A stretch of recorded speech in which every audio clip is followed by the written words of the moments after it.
اللهم أنت ربي لا إله إلا أنت خلقتني وأنا عبدك وأنا على عهدك ووعدك ما استطعت أعوذ بك من شر ما صنعت أبوء لك بنعمتك علي وأبوء بذنبي فاغفر لي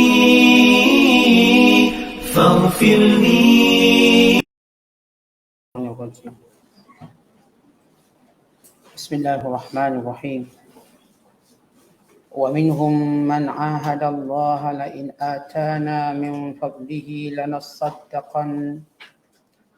لنصدقن ولنكونن من الصالحين فلما آتاهم من فضله بخلوا به وتولوا وهم معرضون عاقبهم نفاقا في قلوبهم إلى يوم يلقونه بما أخلفوا الله ما وعدوه وبما كانوا يكذبون ألم يعلموا أن الله يعلم سرهم ونجواهم وأن الله علام الغيوب الذين يلمزون المتطوعين من المؤمنين في الصدقات والذين لا يجدون إلا جهدهم ويسخرون منهم سخر الله منهم ولهم عذاب أليم استغفر لهم أو لا تستغفر لهم إن تستغفر لهم 70 مرة فلن يغفر الله لهم ذلك بأنهم كفروا بالله ورسوله والله لا يهدي القوم الفاسقين. صدق Allahul Azim. Dan di antara mereka ada yang membuat janji dengan Allah dengan berkata, sesungguhnya jika Allah memberi kepada kami dari limpah kurnianya, tentulah kami akan bersedekah dan tentulah kami akan menjadi dari orang-orang yang soleh. Kemudian setelah Allah memberi kepada mereka dari limpah kurnianya, mereka bakhil dengan pemberian Allah itu, serta mereka membelakangkan janjinya, dan sememangnya mereka orang-orang yang sentiasa membelakangi kebajikan. Akibatnya Allah menimbulkan perasaan munafik dalam hati mereka, berkekalan hingga ke masa mereka menemui Allah. Kerana mereka telah memungkiri apa yang mereka janjikan kepada Allah, dan juga kerana mereka sentiasa berdusta. Tidakkah mereka mengetahui bahawa Allah sentiasa mengetahui akan apa yang mereka rahsiakan serta apa yang mereka bisikkan, dan bahawasanya Allah Maha mengetahui akan perkara-perkara yang gaib. Orang-orang munafik yang mencela sebahagian dari orang-orang yang beriman mengenai sedekah-sedekah yang mereka berikan dengan sukarela, dan mencela orang-orang yang tidak dapat mengadakan apa-apa untuk disedekahkan kecuali sedikit sekadar kemampuannya, serta mereka mengejek-ngejeknya. Allah akan membalas ejekan-ejekan mereka, dan bagi mereka disediakan azab seksa yang tidak terperi sakitnya. Orang-orang munafik itu sama sahaja engkau meminta ampun untuk mereka atau engkau tidak meminta ampun bagi mereka. Jika engkau, wahai Muhammad, meminta ampun bagi mereka 70 kali sekalipun, maka Allah tidak akan sekali-kali mengampunkan mereka. Yang demikian itu kerana mereka telah kufur kepada Allah dan Rasulnya, dan Allah tidak akan memberi hidayah petunjuk kepada kaum yang fasik. Masih lagi dalam penafsiran surah Taubah, surah yang ke-9 pada juzuk yang ke-10, pada ayat yang ke-75 sehingga ayat yang ke-80. Ayat-ayat yang kita bacakan ini masih lagi mengenai sifat-sifat orang munafik. pembongkaran dan pembongkaran besar kepada perangai-perangai watak-watak orang munafik sepanjang zaman. Bukan sekadar pada zaman Nabi Muhammad sallallahu alaihi wasallam. Bahkan pada zaman-zaman yang berterusan sehinggalah Allah Taala mengakhiri dunia ini dengan kiamat. Kelompok dan golongan ini terus ada dan wujud. Cuma bila kita orang beriman dibacakan kepada kita sifat-sifat orang yang gagal, sifat-sifat orang yang dilaknat oleh Allah, sama ada di kalangan ahli kitab, Yahudi dan Nasara, atau di kalangan para musyrikin, atau di kalangan orang munafikin, supaya kita tidak bersifat dengan mereka. Supaya kita jangan ikut perangai dan watak mereka. Kerana orang beriman senantiasa berlainan daripada watak-watak tersebut. Bahkan seringkali Nabi SAW menyuruh kita meletakkan asas, iaitu kita senantiasa berbeza dari mereka pada semua perbuatan kita. Makan, minum, pakaian, tutur kata, cara kita bertemu, cara kita duduk, cara kita bermuamalah, biar semua berbeza dengan mereka. Sehingga Nabi menyebut dalam hadis yang lain, khaliful musyrikin, hendaklah kamu menyalahi segala orang-orang kafir. Sehingga Nabi SAW mengingatkan kita, man tashabbaha biqaumin fahuwa minhum. Kalau siapa menyamai suatu kaum, maka dia di kalangan kaum tersebut. Maka bila kita membaca ayat-ayat tentang golongan yang Allah laknat, yang Allah cela, Allah tidak laknat kerana namanya. Allah tidak laknat kerana zamannya. Allah melaknat kerana sifatnya. Dan sifat itu mungkin berulang pada zaman-zaman yang berlainan. Dan watak itu akan mungkin terus berlaku sehinggalah ke penghujung usia dunia ini. Sebab itu kita tak nak ikut perangai munafik. Walaupun kita bukan orang munafik. Kita beriman pada Allah. Tapi dalam masa yang sama kita mengakui kecuaian kita, kekurangan kita. Namun kita sedaya upaya menghindari segala sifat-sifat ini. Maka Allah Ta'ala menyebut sesudah ayat-ayat sebelum ini, Allah menceritakan bagaimana watak-watak mereka dengan firman-Nya wa minhum wa minhum wa minhum wa minhum, di kalangan mereka, di kalangan mereka. Di kalangan mereka ada yang suka menyakiti Rasul. Di kalangan mereka ada yang suka mencela Rasulullah dalam perbuatan baginda, sedekah, zakat. Di kalangan mereka ada yang terus memberi alasan-alasan yang remeh-temeh untuk tidak menyertai, untuk tidak bersama orang Islam. Di kalangan mereka ada yang terus berjanji tapi memungkiri. Maka ini di kalangan, ataupun kalau kita perhatikan ayat-ayat sebelum ini, Allah menyebut wa minhum, dan di kalangan munafik itu. Dan di kalangan munafik itu perangai macam ni, perangai macam ni. Maka wajib kita orang beriman untuk menghitung segala sifat-sifat mereka dan menjadikan ia satu mujahadah untuk kita menjauhinya. Kita kena senarai ini sifat-sifat orang-orang yang benar-benar gagal di sisi Allah dunia akhirat. Maka kegagalan orang munafik seterusnya yang menyebabkan sifat nifak ini terus bersarang, subur dalam hati mereka sehinggalah hari pertemuan mereka dengan Allah. Dengan kata lain, sehingga mati mereka. Dengan bahasa lain, mereka ditutup nyawa mereka di akhir usia mereka dengan su'ul khatimah.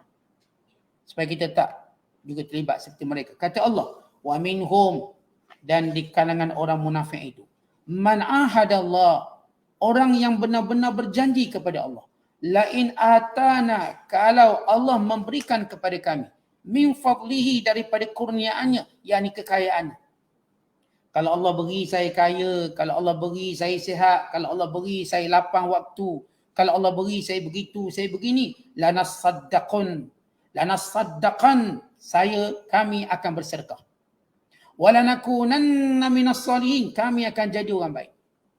Baik, watak orang munafik, mereka berjanji dengan Allah dalam hati mereka, atau dengan lafaz lisan mereka bila diminta dan bila ditanya. Kedua-duanya ini adalah janji. Tuan-tuan, waktu kita berkata dalam hati kita bahawa kita nak buat sesuatu, atau lidah kita nak buat sesuatu, maka menjadi suatu tanggungjawab kita untuk kita buat. Walaupun di sisi jumhur ulama, yang terlintas di hati nak buat tu tak wajib. Tapi yang kita lafazkan, kalau ia berupa nazar, maka dia jadi wajib. Kita nazar, kita sebut, saya bernazar dengan nama Allah, Kalau saya dapat anak, saya akan buat macam ni. Kalau saya kaya, saya akan buat macam ni. Kalau saya ada pangkat, saya buat macam ni. Kalau saya diberikan kesihatan, saya macam ni. Baik, kita ketepikan masalah wajib buat atau tak wajib buat. Nasihat kenyataan kita.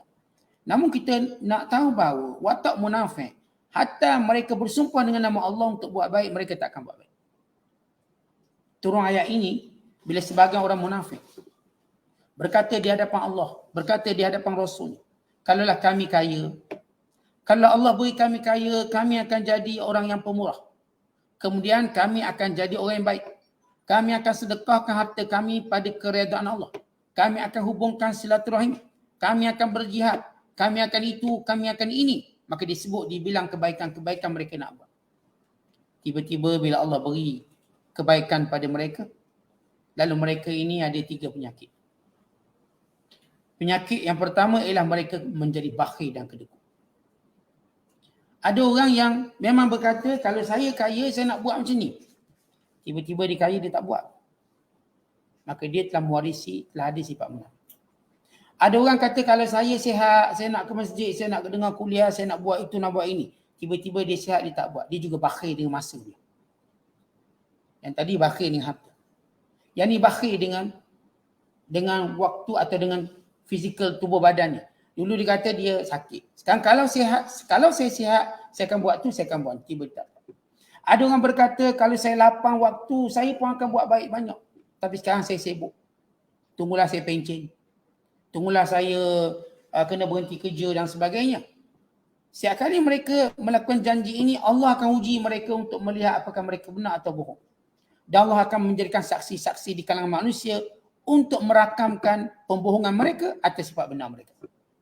Malik bin Nadhar radhiyallahu ta'ala anhu, dia tidak sempat pergi perang Badar.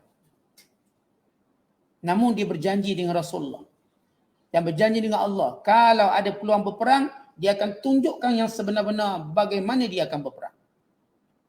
Malik bin Nadhar ini ialah bapa saudara pada Anas bin Malik.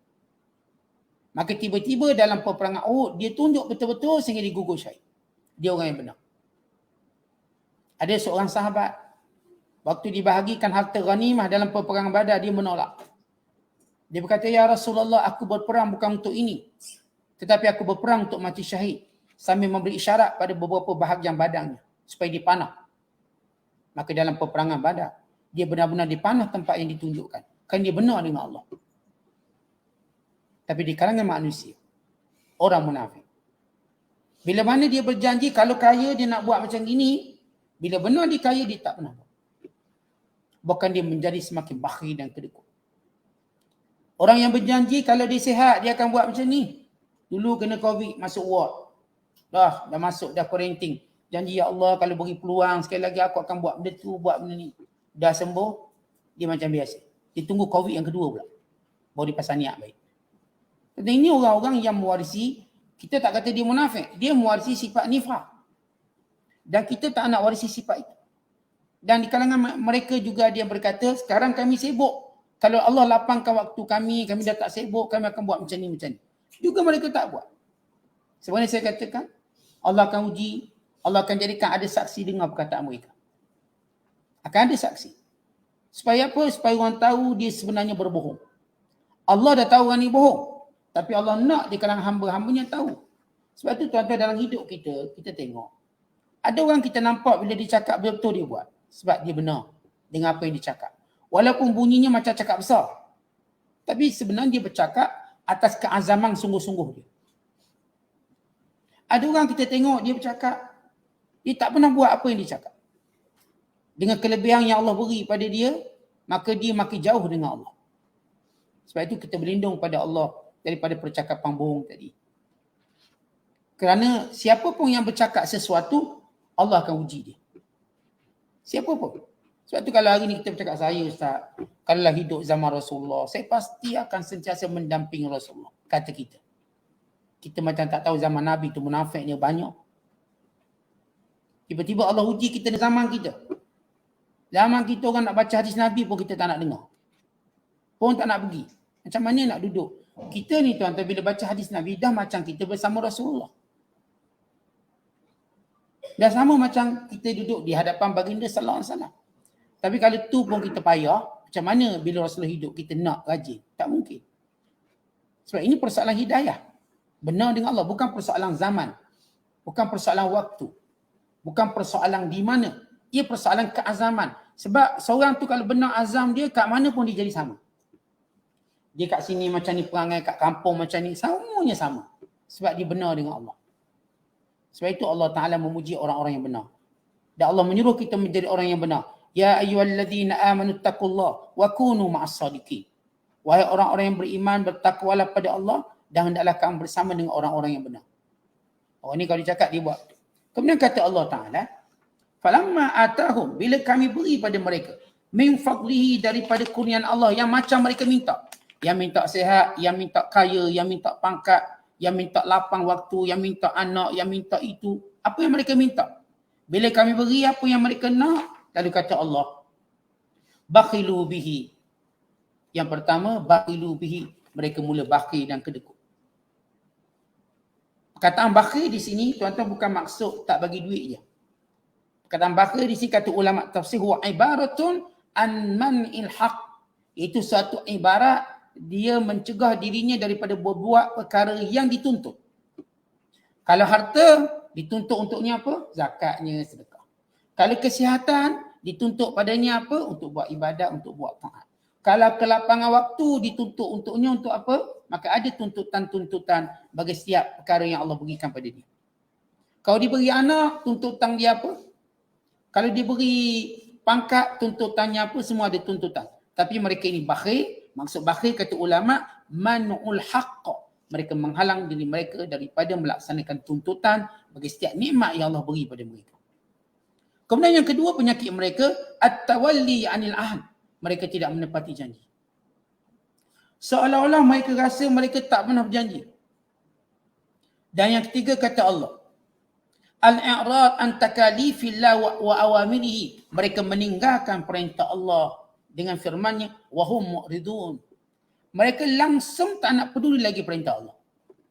Langsung tak nak peduli. Mereka bukan sekadar berpaling. Contoh orang kalau berpaling, kita harap-harap patah balik.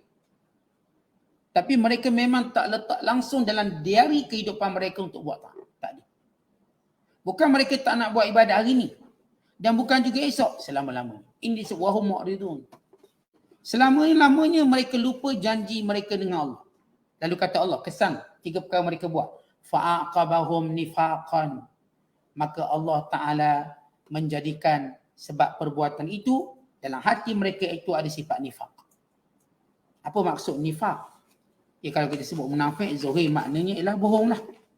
Ini nifaq maknanya bohong. Tapi perkataan nifaqan di sini bererti Allah letakkan sifat munafik ini berkekalan sampai hari kiamat. Artinya orang ni dah tak dapat petunjuk. Tuan-tuan, Allah Ta'ala Tuhan yang maha memberi petunjuk. Tetapi setiap petunjuk Allah ada sebab petunjuk. Tapi kita lihat ada kalangan manusia memang terus tak dapat petunjuk walau peluang banyak. Kenapa? Maka Allah menyebut sifat. Bila munafik, pembohongan itu melekat di hati mereka. Mereka seolah-olah tidak mungkin lagi dapat hidayah. Dan Allah menyebut 3 punca ini yang menyebabkan sukar manusia dapat hidayah. Yang pertama, mereka bakhil. Siapa pun bakhil. Yang saya katakan dengan semua cabang-cabang tuntutan. Baik harta, baik masa, baik tenaga, baik pangkat. Cabang-cabang nikmat ini dia bakhil. Dia tak buat macam sepatutnya, maka dia bakhil. Kalau dia lapang waktu, dia tak gunakan waktu dia tolong orang, dia bakhil. Bukan bakhil ni kedekut duit je. Lalu pun kita memang kalau sebut haji bakhil makna kedekut duit. Sebenarnya dalam Islam bakhil itu meliputi semua perkara. Termasuk orang tak nak tolong orang dalam keadaan dia mampu tolong orang, ini juga bakhil. Bakhil tenaga dia. Orang yang diminta pendapat, lalu dia tak nak beri pendapat, ini juga bakhil dengan pendapat. Kalau kita diajak izastansaha akhuka fansah lahu. Bila saudaramu meminta nasihat dia. Kalau orang minta pandangan kita, pendapat kita, beri pendapat. Kalau pun kita tak nak beri 100%, nanti kan dia tiru kita pula. Berilah suatu pandangan yang dengannya dia dapat tunjuk ajar. Misalnya, kita ni pandai masak, pandai. Dia pun minta tunjuk ajar, boleh tak macam mana buat sedap ni. Ni ICT awak ni sedap sungguh. ikan celup tepung. Sedap. Macam mana cara? Kita ajar. Cara dia tepung bancu bla bla bla bla. Saat ni kalau beritahu dia buka bisnes, habis down bisnes kita. Tetapi kita taklah dituntut untuk beritahu detail. Dia pun bukan ingat. Dia jenis nyanyok bukan boleh ingat semua. Kita berkata basic-basic, makna kalau dia buat jadilah. Dia buat jadi. Tanya macam mana resipi nasi dagang. Buat macam ni. Dia buat jadilah. Cuma tak jadilah macam kita buat. Tapi kita tak kedekut untuk berkongsi ilmu tadi. Bukan bermaksud kita kena beri segala-galanya. Tapi kita beri satu benda dia pun tenang. Sebab dia pun bukanlah nak sedap macam kita. Betul. Tapi paling kurang jadi benda tu. Kalau dia buat celup tepung tu memang bersalut dengan ikan tadi. Tak ada tepung sebelah kiri, ikan sebelah kanan. Sebab apa kita silap nasihat dia? Jadi kena makan hasil-hasil, makan tepung, makan ikan. Jadi ini dari sudut bagaimana bakhil tadi. Dan Allah menyebut sifat kedua, kerana mereka ini tawallau. Tidak mempedulikan janji Allah Ta'ala lagi. Tak ingat lagi. Wa mu'ridun. Dan mereka tidak mahu lagi buat semua perintah-perintah Allah. Natijah, orang kedekut. Dia akan tinggalkan satu persatu ketaatannya pada Allah. Satu persatu. Natijah. Kalau kita perasan dalam kehidupan kita tuan-tuan, dalam banyak ketaatan kita buat, ada tak yang kita tinggal? Ya. Mungkin kalangan kita tinggal yang sunat. Itu pun sebenarnya sudah dianggap tercela pada pandangan setengah ulama. Sebab apa yang kita buat, kita patut istiqamah. Namun tidaklah sampai peringkat kita berdosa sebab itu perkara sunat. Tapi orang munafik, dia mula meninggalkan perkara wajib satu persatu. Sehingga dia tidak ada lagi perkara yang dia boleh kata dia itu Islam. Dia tak boleh bukti depan orang. Sembahyang tidak, puasa tidak, apa pun tidak. Lalu kita kata, kenapa kamu Islam? Tunjuk IC. Peringkat tunjuk IC. Ini disebut dalam hadis. Datang qudanna ural Islam urwatan. Akan hilang syariat Islam ini sedikit demi sedikit. Yang dimaksudkan akan hilang pada individu-individu. Akan hilang. Sehingga hilang dari sudut kepahamannya tentang politik Islam. Sehingga last kali tentang solat. Dia pun solat pun tidak. Wa akhiruhun nas-salah. Akhir sekali dia tak akan solat lagi. Maka bagaimana dia nak mengaku dia Islam waktu itu? Macam mana nak mengaku dia Islam? Padahal tidak ada satu pun yang membuktikan. Umpama seorang pelajar sekolah tuan-tuan. Baju sekolah tak pakai, name tag tak pakai, buku tak ada, beg tak bawa. Kasut pun bukan kasut sekolah. Tiba-tiba dia nak kata saya budak sekolah ni. Kita pun tengok dia, apa bukti awak? Awak dah tak pakai baju sekolah. Beg sekolah pun tak ada, kasut sekolah pun bukan, name tag pun tak ada, buku sekolah tak ada. Maka kita nak lihat dari sudut tanda mana dia ni budak sekolah. Agak sukar untuk kita benarkan dia. Kalau dia pakai baju sekolah, dia pula name tag jelas, ada pula badge ni, ada sekian, kita ni budak sekolah. Ini orang munafik. Dia menanggalkan sedikit demi sedikit syiar Islam dan dirinya. Mula daripada tinggal benda sunat, kemudian meninggalkan yang fardu, kemudian dia meninggalkan Rasulullah, kemudian dia meninggalkan Allah. Nabi pun dia tak nak bersama dengan Nabi. Tak nak. Nabi ajak perang, tak nak. Nabi ajak pergi kuliah, tak nak. Nabi ajak ke masjid, tak nak. Mereka cuba menjauhi Rasulullah. Dan kemudian mereka mula menjauhi Allah.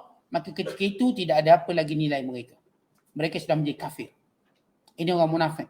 Ini dia punya rent ataupun dia punya turutan. Sebab itu kita tuan-tuan kena diagnose iman kita. Diagnosis iman kita. Kalau ada kebaikan kita mula tertinggal, hati-hati, ambil balik. Buat balik. Sebab itu sunat kita qada ibadat sunat. Supaya tak jadi biasa kita tinggal. Kalau kita biasa tinggal, kita pun buat jangan. Qada. Kita tinggal qabliyah tadi, kita tinggal ba'diyah. Qada balik. Untuk apa? Supaya kita tak terbiasa meninggal perkara sunat.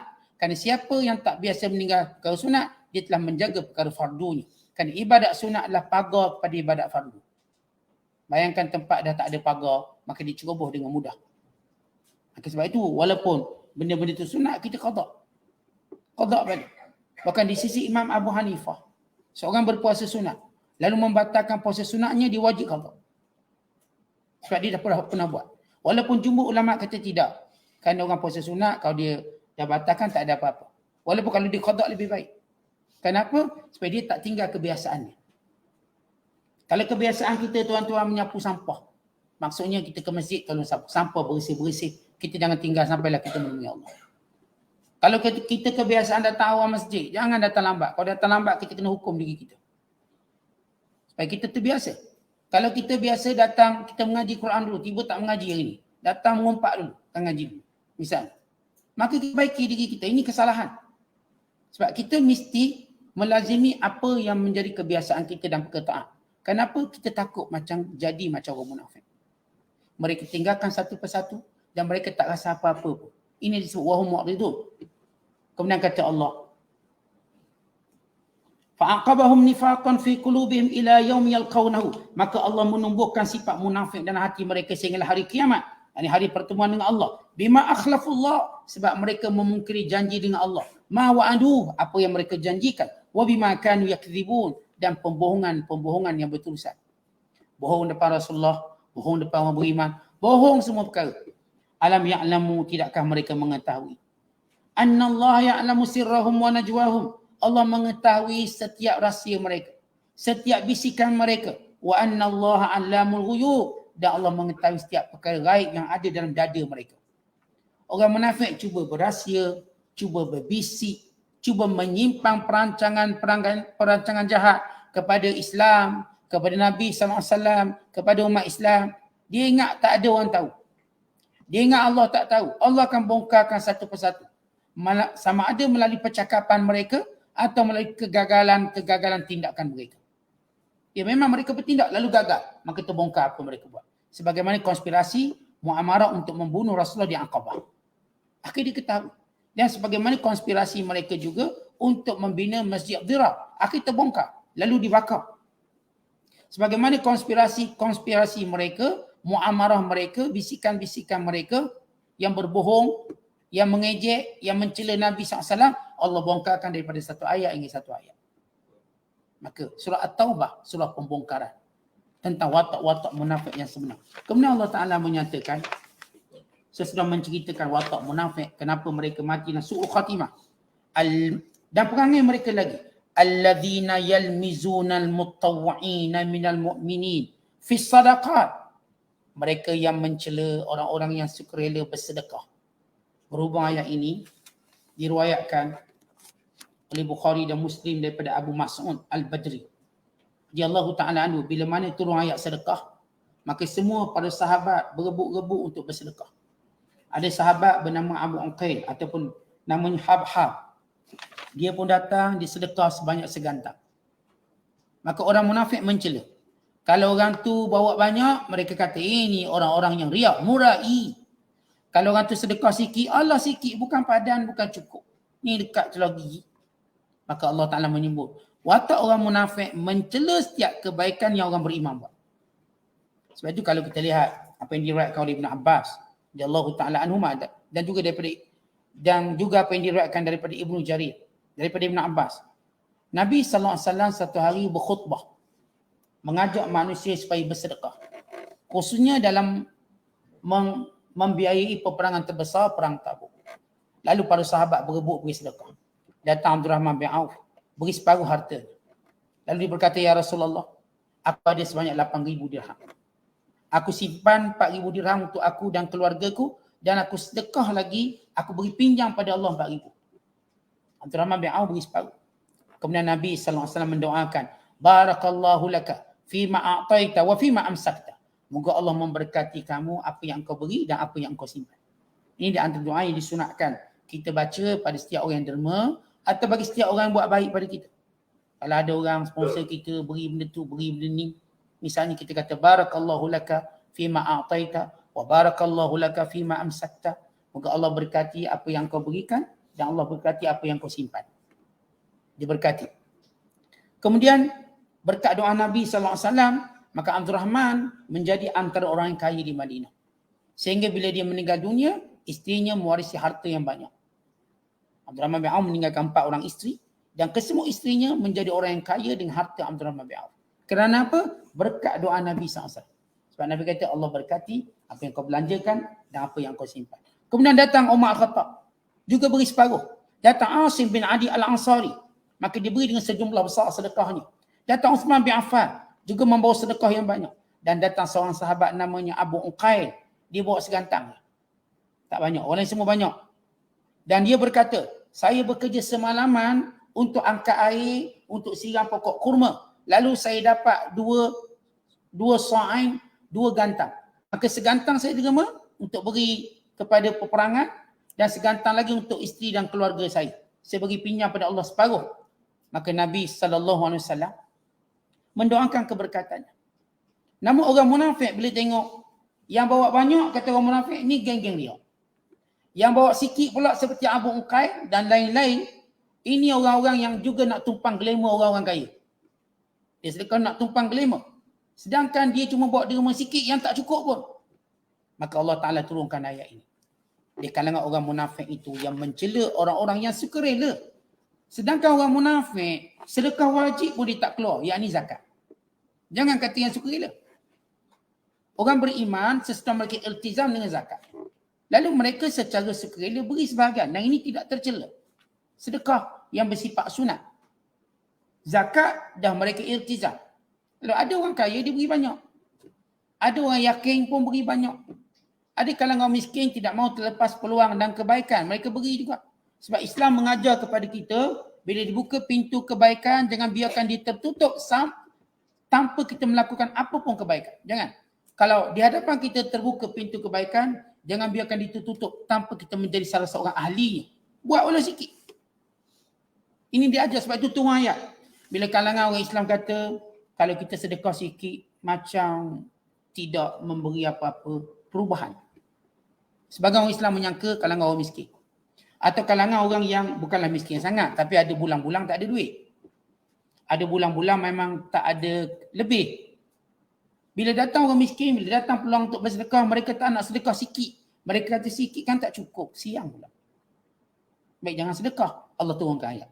فَمَنْ يَعْمَلْ مِثْقَالَ ذَرَّةٍ خَيْرًا يَرَهُ. Siapa pun yang buat kebaikan, walau sebesar zarrah, Allah akan jadikan ia sebagai kemuliaannya hari akhirat kelak. Dia akan tengok. Maksud akan tengok ini akan bangga. Sebab itu tuan-tuan, takkan kita tidak mau berbangga di hari akhirat kelak dengan pujian Allah. Allah tunjuk kebaikan kita, walau kecil mana. Sebab itu Nabi SAW menyatakan, La tahqiranna minal ma'rufi syai'ah. Jangan kita perkecilkan apapun kebaikan walau sekecil mana pun. Bahkan Nabi SAW berpesan kepada kaum wanita, La tahqiranna jaratun li jaratiha walau firsana syatin. Jangan seorang wanita itu memperkecilkan pemberian jirannya walaupun sekadar kaki kambing. Sebab orang-orang perempuan ni tuan-tuan kan dia suka beri sama-sama jirang dia. Tapi kadang-kadang setengah mereka beri sambil ngutuk. Ada juga. Setengah ni, setengah mereka. Bukan kita lah, ada setengah mereka. Yang bila jirang ni memang nak beri tapi beri sikit lah. Berilah aku yang ondeh-ondeh 3 biji. Dia kata apa jirang sebelah? 3 biji. Anak aku 8 orang. Ni memang nak suruh gaduh. Ni macam hantar bom je ni. Bukan hantar aku yang ondeh-ondeh, hantar bom. Suruh gaduh. Kita kalangan kita ada yang bila orang bagi tu dia kena beri ikut dia punya nak. Padahal orang bagi ikut dia bagilah, bukan ikut kita nak. Namanya dia bagi, percuma. Orang bagi hadiah, kita tak ada hak untuk dia beri macam kita nak. Dah dia beri macam tu lah. Takkanlah kita sebab kita ada isteri 4 kena bagi. Tak boleh lah, dia nak bagi satu lah. Satu zaman Rasulullah, orang bagi hadiah banyak giliran Aisyah. Isteri lain tak puas hati. Giliran Aisyah bagi. Dengan kita tak bagi. Maka setengah mereka. Sehingga Rasulullah menjelaskan, itu bukan hak kamu untuk cemburu. Bukan, itu kurnia Allah nak bagi. Biarlah dia bagi. Sebab orang yang bagi hadiah pun, kita tak boleh nak suruh dia bagi sini, bagi tak boleh. Sebab namanya dia nak bagi percuma. Bila nak bagi percuma, kalau nak bagi kita jam macam gini, nak bagi kita kuih macam gini. Kita tak ada kata, saya kalau nak bagi kuih, kalau boleh kek tu 8 tingkat. Kalau boleh lah. Biar ada pintu sekali kat. Contoh kita tak boleh request macam tu, ini bukan kedai makan. Bukan kita bayar. Dia bagi percuma. Sebab itu kaedah. Bila kita orang yang ada peluang untuk derma, jangan bila rasa, Ustaz ni kalau bagi ni macam gaduh. Tak, bagi je. Bagi. Kadang-kadang kita takut nak bagi jiran sebelah. Anak dia 10 Ustaz. Ni kalau saya bagi dia yang sebiji, mau gaduh ni. Mau gaduh. Tapi nak bagi tak nak bagi ni? Dia tanya, nak bagi tak nak bagi? Kita kata bagilah. Kebaikan tu bagi. Kita terfikir, ni durian sebiji. Belum tentu ada 8 biji dalam, 8 ulas dalam tu. Mungkin ada 2 orang akan gaduh malam ni Ustaz. Saya penyebab. Jadi saya mengambil peluang tak bagi. Tak bagi pun salah. Sebab macam kaedah Islam je. Bila ada ruang kebaikan, bagi je. Macam mana dia settle itu hal. Okay, dia pun ambil. Oh memanglah tak cukup nak makan sebiji seorang. dia pun buat pengak durian dah. Dia pulangkan balikkan kita pengak durian dah. Cicah roti. Jadi roti perasa durian je lah. Artinya kebaikan, jangan kita berkira-kira nak buat. Jangan kita kata tak cukup lah itu. Buat je, bagi je. Orang ni minta derma nak buat bangunan ni. Saya nak bagi RM10 cukup ke? Tak, awak bagi je. Ini urusan awak dengan Allah. Bukan urusan awak dengan orang minta. Bagilah RM10. Barangkali dia dah cukup, cuma tinggal lagi RM10 tak cukup. Inilah pelengkap rupanya. Jadi kita bila buat baik, jangan berkira-kira. Maksudnya, jangan merasakan kalau sikit tak nak buat. Buat je. Hatta ada seorang sahabat, dia tak mampu nak masak banyak-banyak. Maksudnya nak masak lauk banyak-banyak. Tapi dia mampu masak kuah banyak-banyak. Sehingga Nabi SAW berpesan padanya, kalau kau masak, biar kuah tu banyak. Beri kuah ke dia. Akhir sahabat ni pun dia beri kuah.